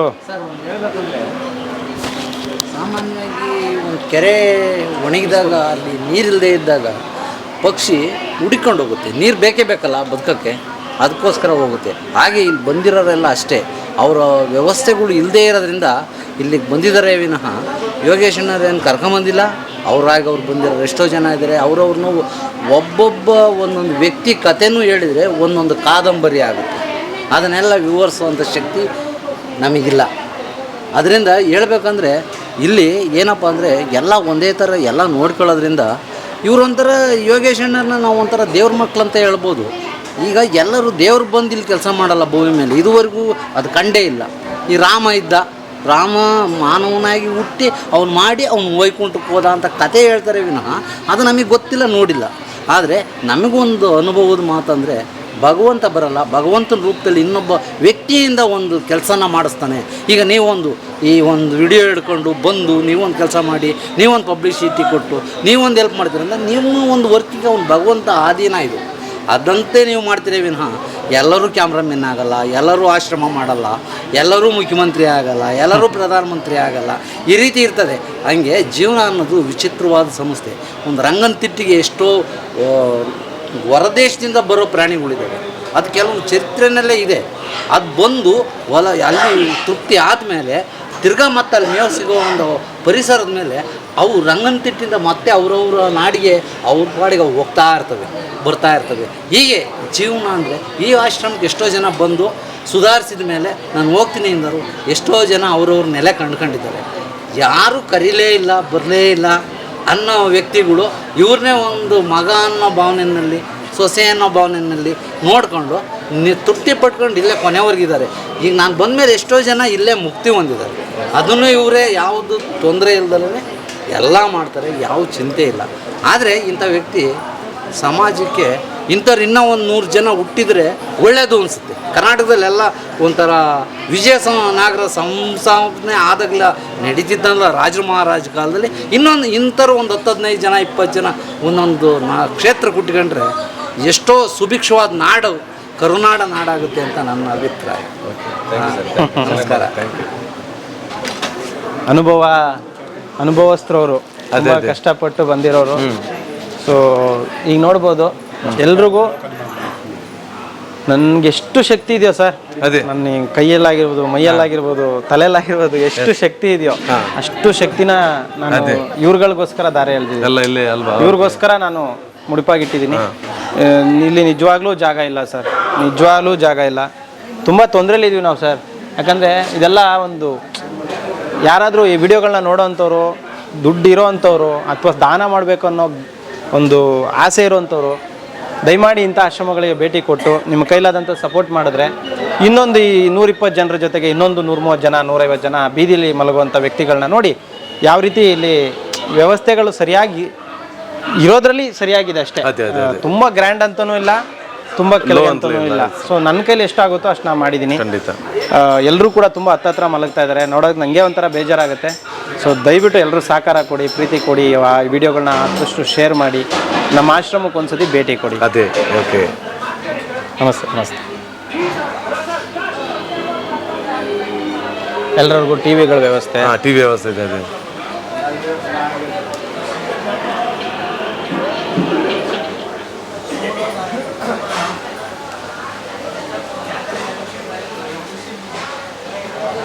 ಕಮ್ಮಿ ಮಾಡು.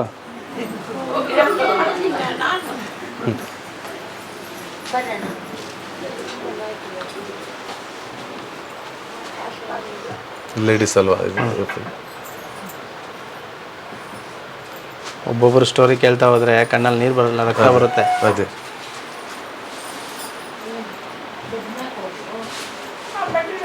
ರೀಸೆಂಟಾಗಿ ಒಂದು ವಿಡಿಯೋ ನೋಡಿದ್ರಿ ಅನ್ಸುತ್ತೆ ಸರ್. ಅದೇ ಮಗ ಹೊಡಿತಿದ್ದ ಗೊತ್ತಾ?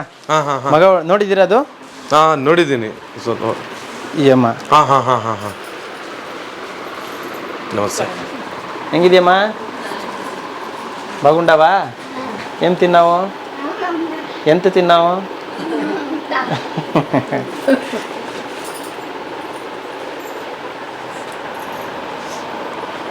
क्या आसाम? हाथ लगाना.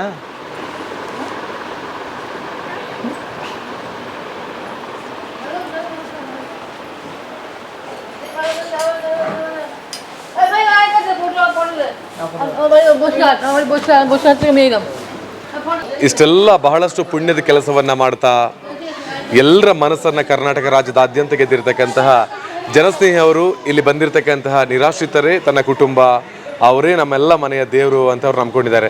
ಆದರೆ ಅವರಿಗೂ ಒಂದು ಜೀವನವನ್ನು ಕೊಟ್ಟು ಅವರನ್ನು ಸಾಕಿ ಬೆಳೆಸಿ ಇವತ್ತೊಬ್ಬ ಊರಿಗೆ ಬೇಕಾಗಿರುವಂತಹ ಮಗನನ್ನು ಈ ನಾಡಿಗೆ ಕೊಟ್ಟಿರ್ತಕ್ಕಂತಹ ಜನಸ್ನೇಹಿ ಯೋಗೀಶ್ ಅವರ ಫ್ಯಾಮಿಲಿಯನ್ನು ತೋರಿಸ್ತಕ್ಕಂತಹ ಟೈಮ್ ಇದು.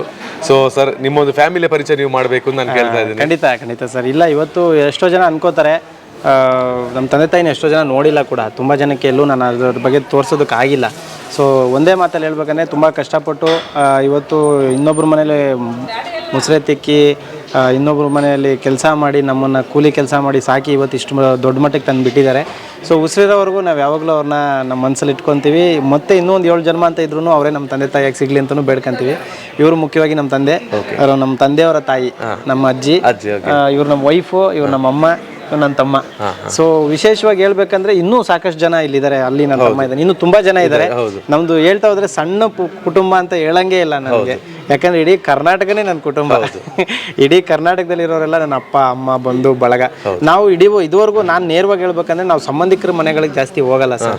ನಂಗೆ ಅದ್ರ ಮೇಲೆ ಆಸಕ್ತಿನೂ ಇಲ್ಲ, ಇಂಟ್ರೆಸ್ಟು ಇಲ್ಲ, ನನಗೆ ಆಸೆನೂ ಇಲ್ಲ ಸರ್. ನನಗೆ ಸಂಬಂಧಿಕರಂತ ಇದ್ರೆ ಇವರೆಲ್ಲರೂ ನನ್ನ ಸಂಬಂಧಿಕರು. ನನಗೆ ಯಾರೀಗ ರಕ್ತ ಸಂಬಂಧಿಗಳಿಗಿಂತ ರಸ್ತೆಯಲ್ಲಿ ಸಿಗೋ ಸಂಬಂಧಿಗಳೇ ನನಗೆ ದೊಡ್ಡವರು ಅಲ್ವಾ. ಸೊ ನಂಗೆ ತುಂಬ ಇಷ್ಟ. ನಮ್ಮ ಉಸಿರಿರೋವರೆಗೂ ಇವ್ರ ಸೇವೆಯಲ್ಲೇ ನಮ್ಮ ಇಡೀ ಕುಟುಂಬ, ನಮ್ಮ ಜೀವವನ್ನು ನಾವು ಇದಕ್ಕಾಗಿ ಅರ್ಪಣೆ ಮಾಡ್ತೀವಿ. ಇದನ್ನು ನಾನು ನೇರವಾಗಿ ಯಾರು ಒಪ್ಕೊಂತಾರೋ ಬಿಡ್ತಾರೋ ಅದಂತೂ ಶ್ರೀ ಧರ್ಮಶನೇಶ್ವರ ಸ್ವಾಮಿಯ ಪಾದದಾಣೆ ಅಂತೂ ಸತ್ಯ ಸರ್. ಅಲ್ವಾ? ಓಕೆ, ಭಾಳ ಚೆನ್ನಾಗಿರುವಂಥ ಫ್ಯಾಮಿಲಿ. ನಿಮಗೂ ಈ ವಿಡಿಯೋ ನೋಡ್ತಿರ್ತಕ್ಕಂಥ ಎಲ್ಲರೂ ಹಾಗೆಯೇ ಬೇರೆ ಬೇರೆ ಕಡೆಯಿಂದ ನಿಮ್ಮ ಬಗ್ಗೆ ತಿಳ್ಕೊಂಡಿರ್ತಕ್ಕಂಥ ಎಲ್ಲರ ಆಶೀರ್ವಾದ ಇರಲಿ. ಸದಾಕಾಲ ನಾನು ಕೇಳೋದಿಷ್ಟೇ, ದೇವರುಗಳ ಆಶೀರ್ವಾದ ಸದಾಕಾಲ ನಿಮಗಿದ್ರೆ ಇನ್ನಷ್ಟು ಈ ರೀತಿಯ ಕೆಲಸ ಕಾರ್ಯಗಳನ್ನು, ಸಮಾಜಮುಖಿ ಕಾರ್ಯಗಳನ್ನು ಮಾಡೋದಕ್ಕೆ ಶಕ್ತಿ ಬರುತ್ತೆ. ನಿಮಗೆ ಮಾತ್ರ ಅಲ್ಲದೆ ನಿಮ್ಮ ಪೂರ್ತಿ ಕುಟುಂಬಕ್ಕೆ ಸದಾಕಾಲ ದೇವರ ಆಶೀರ್ವಾದ ಇರಲಿ ಅಂತ ನಾನು ಬೇಡ್ಕೊಳ್ಳೋದು. ಇಂತಹ ಪುಣ್ಯದ ಕಾರ್ಯ ಇನ್ನಷ್ಟು ಮಾಡೋದಕ್ಕೆ ಶಕ್ತಿಗಳು ಕೂಡ ನಿಮಗೆ ಸಿಗಲಿ. ಸೊ ವಿಡಿಯೋ ನೋಡ್ತಿರ್ತಕ್ಕಂಥ ಪ್ರತಿಯೊಬ್ಬರು ಕೂಡ ನೀವು ಎಲ್ಲೋ ನಿಂತ ಅಂತ ಅಲ್ಲ, ಒಂದು ಸಲ ಈ ನೆಲಮಂಗಲದಲ್ಲಿರ್ತಕ್ಕಂಥ ಬೆಂಗಳೂರು ಕಡೆಗೆ ಬರ್ತಾ ಇರ್ತೀರ ಅಥವಾ ಈ ಒಂದು ಆಶ್ರಮದ ಕಡೆಗೆ ಬನ್ನಿ. ನಿಮ್ಮಿಂದಾಗುವಂಥ ಸಹಾಯವನ್ನು ಮಾಡಿದಾಗ ಇಂಥ ಸಾಕಷ್ಟು ಮಂದಿ ಒಂದು ಖುಷಿಯಿಂದ, ನೆಮ್ಮದಿಯಿಂದ, ಸಂತೋಷದಿಂದ ಊಟವನ್ನು ಮಾಡಿ, ನಿದ್ದೆಯನ್ನು ಮಾಡಿ ಅವರ ಜೀವನದಲ್ಲಿ ಒಂದು ಖುಷಿಯ ವಾತಾವರಣವನ್ನು ಅವರು ಪಡ್ಕೊಳ್ತಾರೆ. ಅದಕ್ಕೆ ಬೇಕಾಗಿರುವಂತಹ ಮಾರ್ಗವನ್ನು ಇವತ್ತು ಜನಸ್ನೇಹಿ ಯೋಗೀಶ್ ಅವರು ಮಾಡಿ ಅದರಲ್ಲಿ ಹೆಜ್ಜೆಯನ್ನು ಇಡ್ತಾ ಇದ್ದಾರೆ ಕಳೆದ 8 ವರ್ಷಗಳಿಂದ. ನಾವೆಲ್ಲರೂ ಕೂಡ ಅವರಿಗೆ ಸಹಕಾರವನ್ನು ಕೊಡೋಣ. ಸಹಕಾರ ಕೊಡಲಿಕ್ಕೆ ಆಗಿಲ್ಲ ಅಂತಾದರೂ ಕೂಡ ಹಿಂದೆಯಿಂದ ಸುಮ್ಮನೆ ಏನೇನೋ ಮಾತಾಡೋದು ಬೇಡ. ಅದಕ್ಕೋಸ್ಕರನೇ ಸಂಪೂರ್ಣವಾಗಿರುವಂತಹ ಈ ಒಂದು ಆಶ್ರಮದ ಟೂರನ್ನು ಇವತ್ತು ಮಾಡಿ ನಿಮಗೆ ತೋರಿಸಿದ್ದೀನಿ. ಪ್ರಾಮಾಣಿಕವಾಗಿ, ಪಾರದರ್ಶಕವಾಗಿ ಎಲ್ಲರನ್ನ ಸಾಕುವಂಥ ಕೆಲಸವನ್ನು ಮಾಡ್ತಾ ಇದ್ದಾರೆ. ನಮ್ಮ ತಂದೆ ತಾಯಂದಿರನ್ನು ಅಥವಾ ನಮ್ಮ ಕುಟುಂಬಸ್ಥರು ನೋಡಿಕೊಳ್ಳೋದಕ್ಕೆ ಆಗದಿರುವಂಥ ಕಾಲದಲ್ಲಿ ಎಲ್ಲರನ್ನು ಚೆನ್ನಾಗಿ ನೋಡ್ಕೊಳ್ತಾ ಇದ್ದಾರೆ ಅಂದರೆ ಖಂಡಿತವಾಗ್ಲೂ ಅವರು ಒಪ್ಕೊಳ್ಳಲಿಕ್ಕಿಲ್ಲ, ಆದರೆ ನಾವು ಹೇಳಲೇಬೇಕು. ಅವರೊಬ್ಬ ದೇವತಾ ಮನುಷ್ಯನೇ. ಹಾಗೆ ಅವರ ಪೋಷಕರುಗಳಿಗೆ ಇಂಥೊಬ್ಬ ದೇವತಾ ಮನುಷ್ಯನಿಗೆ ಜನ್ಮ ಕೊಟ್ಟಿರೋದಕ್ಕೆ ನಿಮಗೆಲ್ಲರಿಗೂ ಧನ್ಯವಾದ ಸಲ್ಲಿಸ್ತಾ ಇದ್ದೀನಿ. ಥ್ಯಾಂಕ್ ಯು ನಿಮಗೆ. ಹಾಗೆಯೇ ಒಂದು ಜಾತ್ರೆಯ ವಿಚಾರವನ್ನು ಹೇಳಿದ್ರಿ, ಅದನ್ನು ಕೂಡ ಹೇಳಿಬಿಡಿ. ಇದೇ ತಿಂಗಳು ಮೇ 26ನೇ ತಾರೀಕು ಇತಿಹಾಸದಲ್ಲೇ ಪ್ರಪ್ರಥಮ ಬಾರಿಗೆ ಒಂದು ಅನಾಥಾಶ್ರಮದಲ್ಲಿ ಜಾತ್ರೆ ನಡೀತಾ ಇದೆ. ಶ್ರೀ ಧರ್ಮಶನೇಶ್ವರ ಸ್ವಾಮಿಯವರಿಗೆ ಒಂದು ಜಾತ್ರಾ ಮಹೋತ್ಸವ, ಒಂದು ಕೊಂಡಾಯುವಂಥ ಕಾರ್ಯಕ್ರಮ ನಿಜವಾಗ್ಲೂ ಭಾಳ ವಿಜೃಂಭಣೆಯಿಂದ ನಡೀತಾ ಇರ್ತಕ್ಕಂಥ ಈ ಜಾತ್ರಾ ಮಹೋತ್ಸವ ಇಡೀ ಕರ್ನಾಟಕದ ಇತಿಹಾಸದಲ್ಲೇ ಅದರಲ್ಲೂ ಅನಾಥಾಶ್ರಮದಲ್ಲಿ ಆಗ್ತಿರೋದು ಅದು ಫಸ್ಟ್ ಟೈಮ್. ದಯವಿಟ್ಟು ಪ್ರತಿಯೊಬ್ಬರು ಕೂಡ ಈಗ ಎಲ್ಲೆಲ್ಲೋ ಹೋಗಿ ನಿಮ್ಮ ಸಮಸ್ಯೆಗಳಿಗೆ ಪರಿಹಾರ ಸಿಕ್ಕಿಲ್ಲ, ನಾವು ಅಷ್ಟು ಕಷ್ಟಪಡ್ತಿದ್ದೀವಿ, ಇಷ್ಟು ಕಷ್ಟಪಡ್ತಿದ್ದೀವಿ, ಆ ಹೋಮ ಮಾಡಿಸ್ದೋ, ಈ ಅಲಂಕಾರ ಮಾಡಿಸ್ದೋ ಅನ್ನೋದಕ್ಕಿಂತ ಇಲ್ಲಿ ಬಂದು ಅವತ್ತು ಭಗವಂತನ ದರ್ಶನ ಮಾಡಿ ಇಲ್ಲಿರ್ತಕ್ಕಂಥ ದೇವ್ರ ಮಕ್ಕಳು ಆಶೀರ್ವಾದ ಪಡ್ಕೊಂಡೋಗಿ ನಿಮಗೆ ಖಂಡಿತ ಸಕಲ ಕಷ್ಟಗಳು ನಿವಾರಣೆ ಆಗೋದ್ರಲ್ಲಿ ಎರಡು ಅನುಮಾನವೇ ಇಲ್ಲ. ಯಾಕಂತ ಹೇಳಿದ್ರೆ ನಾನು ಆ ಖುಷಿಯನ್ನು ಕಂಡಿದ್ದೀನಿ ಇವಾಗ. ಸೊ ನಾನು ಪ್ರತ್ಯಕ್ಷದರ್ಶಿಯಾಗಿ ನಾನು ಹೇಳ್ಬೋದು, ನಾನು ಇಲ್ಲಿರ್ತಕ್ಕಂಥ ದೇವ್ರ ಮಕ್ಕಳ ಆಶೀರ್ವಾದ ಪಡೆದ ಮೇಲೆ ಇವತ್ತು ಕರ್ನಾಟಕದಲ್ಲಿರ್ತಕ್ಕಂಥ ಪ್ರತಿಯೊಬ್ಬರು ಗುರುತಿಸ್ತಾ ಇರೋದು, ಪ್ರೀತಿಸ್ತಾ ಇರೋದು, ಆರಾಧಿಸ್ತಾ ಇರೋದು. ಸೊ ಜೊತೆಗೆ ನಮಗೆ ಅಷ್ಟು ಗೌರವ ಕೊಡ್ತಿದ್ದೀರಾ ನೀವೆಲ್ಲರೂ.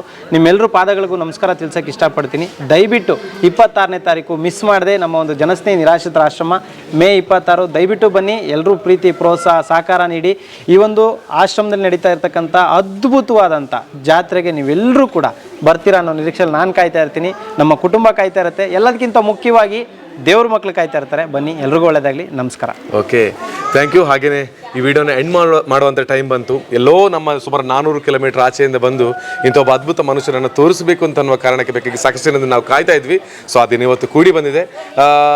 ನನಗೋಸ್ಕರ ಅಲ್ಲಂದ್ರೂ ಕೂಡ ಈ ಒಂದು ಆಶ್ರಮದ ಏಳಿಗೆಗೋಸ್ಕರ ಮತ್ತು ಇಂಥ ಒಂದು ಪುಣ್ಯದ ಕೆಲಸವನ್ನು ಮಾಡ್ತಿರ್ತಕ್ಕಂಥ ವ್ಯಕ್ತಿಗಳಿಗೆ ಬೇಕಾಗಿ ಈ ವಿಡಿಯೋನ ಅತಿ ಹೆಚ್ಚು ಶೇರ್ ಮಾಡಿ ಅಂತ ಹೇಳಿಕೊಳ್ತಾ ಮತ್ತೊಂದು ವಿಡಿಯೋ ಜೊತೆ ನಾನು ನಿಮಗೆ ಸಿಗ್ತೇನೆ. ಅದುವರೆಗೆ ಎಲ್ಲರೂ ಕೂಡ ಖುಷಿಯಾಗಿರಿ, ನಗ್ನಗ್ತಾ ಇರಿ. ಇವರೆಲ್ಲರ ಮೇಲೆ ದೇವರ ಆಶೀರ್ವಾದ ಇರಲಿ, ನಿಮ್ಮೆಲ್ಲರ ಆಶೀರ್ವಾದ ಇರಲಿ ಅಂತ ಹೇಳಿಕೊಳ್ತಾ ಎಸ್ಪೆಷಲಿ ಇವತ್ತು ಯಶ್ ಫೋಟೋಗ್ರಫಿ ಅವರಿಗೆ, ಹಾಗೆ ಗಗನ್, ಹಾಗೆ ರಕ್ಷಿತ್ ಇವರಿಗೆಲ್ಲರಿಗೂ ಧನ್ಯವಾದದೊಂದಿಗೆ ಇವತ್ತಿನ ವಿಡಿಯೋ ಎಂಡ್ ಮಾಡ್ತಾ ಇದ್ದೀನಿ. Thank you. ಹಾಗೆ ನಂದೊಂದು ಪ್ರಶ್ನೆ ಇದೆ. ಏನಪ್ಪ ಅಂತ ಹೇಳಿದ್ರೆ, ಈಗ ನಾನು ಹೇಳ್ಬೋದು, ಈಗ ಕ್ಯಾಮ್ರಾ ತಂದಿದ್ದೀರಿ, ನಾನೇನೋ ಹೇಳ್ತಾ ಇದ್ದೀನಿ.